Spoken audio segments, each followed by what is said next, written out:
Numbers chapter 14. That night all the members of the community raised their voices and wept aloud.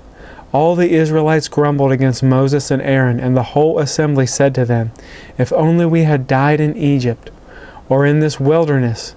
Why is the Lord bringing us to this land only to let us fall by the sword? Our wives and children will be taken as plunder. Wouldn't it be better for us to go back to Egypt?" And they said to each other, "We should choose a leader and go back to Egypt." Then Moses and Aaron fell face down in front of the whole Israelite assembly gathered there. Joshua son of Nun and Caleb son of Jephunneh, who were among those who had explored the land, tore their clothes and said to the entire Israelite assembly, "The land we passed through is explored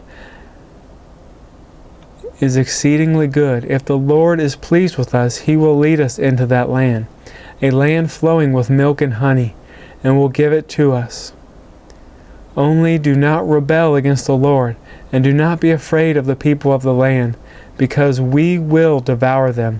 Their protection is gone, but the Lord is with us. Do not be afraid of them." But the whole assembly talked about stoning them. Then the glory of the Lord appeared at the tent of meeting to all the Israelites.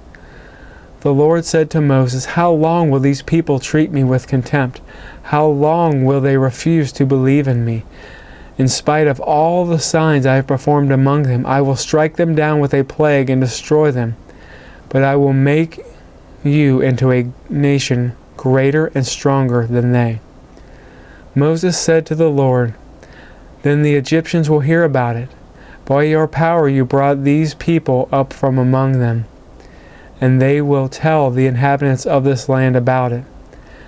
They have already heard that you, Lord, are with these people, and that you, Lord, have been seen face to face, that your cloud stays over them, and that you go before them in a pillar of a cloud by day and a pillar of fire by night.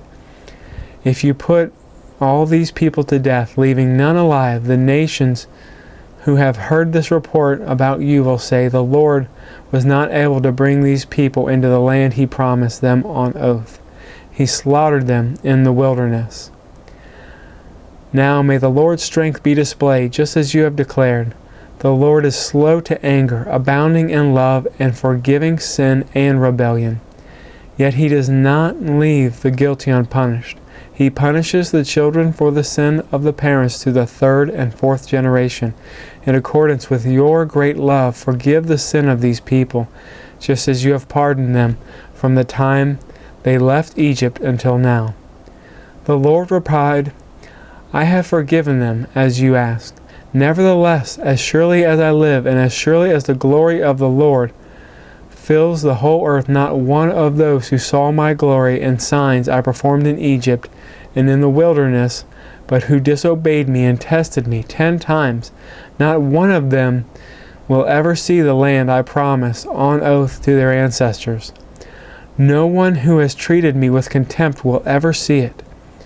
But because my servant Caleb has a different spirit and follows me wholeheartedly, I will bring him into the land he went to, and his descendants will inherit it. Since the Amalekites and the Canaanites are living in the valleys, turn back tomorrow and set out toward the desert along the route of the Red Sea."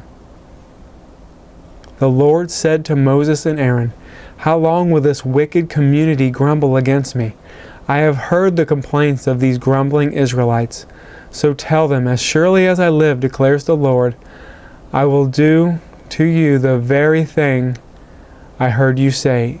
In the wilderness your bodies will fall, every one of you 20 years old or more, who was counted in the census and who has grumbled against me. Not one of you will enter the land I swore with an uplifted hand to make your home, except Caleb son of Jephunneh and Joshua son of Nun. As for your children that you said would be taken as plunder, I will bring them in to enjoy the land that you have rejected. But as for you, your bodies will fall in this wilderness. Your children will be shepherds here 40 years, suffering for your unfaithfulness, until the last of your bodies lies in the wilderness.